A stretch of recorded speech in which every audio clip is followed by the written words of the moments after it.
Hi friends, welcome to our channel random buzz. దర్శక దిగ్గజం రాజమౌళి దర్శకత్వంలో సూపర్ స్టార్ మహేష్ బాబు సినిమా చేస్తున్న విషయం తెలిసిందే. ఈ ఎస్ఎస్ఎంబీ 29 సినిమాకు మహేష్ బాబు ఒక్క రూపాయి కూడా పారితోషికం తీసుకోవట్లేదని ఓ న్యూస్ తెగ వైరల్ అవుతోంది. అందుకు గల కారణం ఏంటనే విషయంలోకి వెళితే, మహేష్ బాబు రాజమౌళి కాంబినేషన్లో సినిమా ఓకే అయినప్పటి నుంచి క్రేజీ బజ్ క్రియేట్ అయింది. ఇది కాకుండా ఈ సినిమాను most hit Hollywood adventure movie Indiana Jones తరహాలో తెరకెక్కిస్తున్నట్లు టాక్ రాగానే మరింతగా అంచనాలు పెరిగిపోయాయి. ఇందులో హనుమాన్ పాత్రకు సంబంధించి కథ ఉంటుందని ఓ న్యూస్ కూడా లీక్ అయింది. ఇదిలా ఉంటే, సాధారణంగా ఒక సినిమాకు మహేష్ బాబు 60 నుంచి 80 కోట్ల వరకు రెమ్యునరేషన్ అందుకుంటాడు.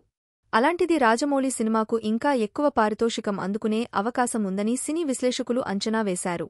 కానీ అందుకు భిన్నంగా రాజమౌళి సినిమాకు మహేష్ బాబు ఒక్క రూపాయి కూడా పారితోషికం అందుకోవట్లేదని ఓ న్యూస్ సోషల్ మీడియాలో వైరల్ అవుతోంది. ఎస్ఎస్ఎంబీ 29 సినిమాకు మహేష్ బాబు పారితోషికం తీసుకోవట్లేదట. కానీ సినిమాకు వచ్చే లాభాల్లో వాటా తీసుకోనున్నాడని ఓ టాక్ జోరుగా నడుస్తోంది. మహేష్ బాబు మాత్రమే కాకుండా రాజమౌళి కూడా రెమ్యునరేషన్ తీసుకోకుండా లాభాల్లో వాటా అందుకోనున్నారట.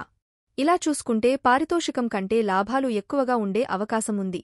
అయితే ఇందులో ఎంతవరకు నిజముందో తెలియదు కానీ ఈ న్యూస్ తెగ వైరల్ అవుతోంది. ఈ విషయంపై మూవీ టీం క్లారిటీ ఇస్తుందో లేదో చూడాలి.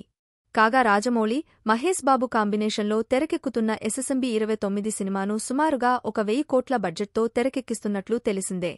కాగా ఈ సినిమా స్క్రిప్ట్ వర్క్ ఇప్పటికే పూర్తి అయిందని రైటర్ విజయేంద్ర ప్రసాద్ ఇటీవల ఓ అప్డేట్ కూడా ఇచ్చారు.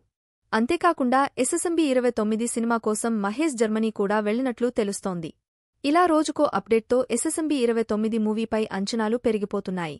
ప్రస్తుతం Mahesh Babu Rajamouli SSMB 29 movie pre production work జరుపుకుంటోంది.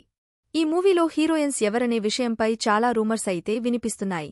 ఇందులో హీరోయిన్గా ఎవరిని తీసుకుంటారో అధికారిక ప్రకటన వచ్చేవరకు వేచి చూడాల్సిందే. ఇలాంటి మరిన్ని లేటెస్ట్ అప్డేట్స్ కోసం మా ఛానల్ని సబ్స్క్రైబ్ చేసుకోండి.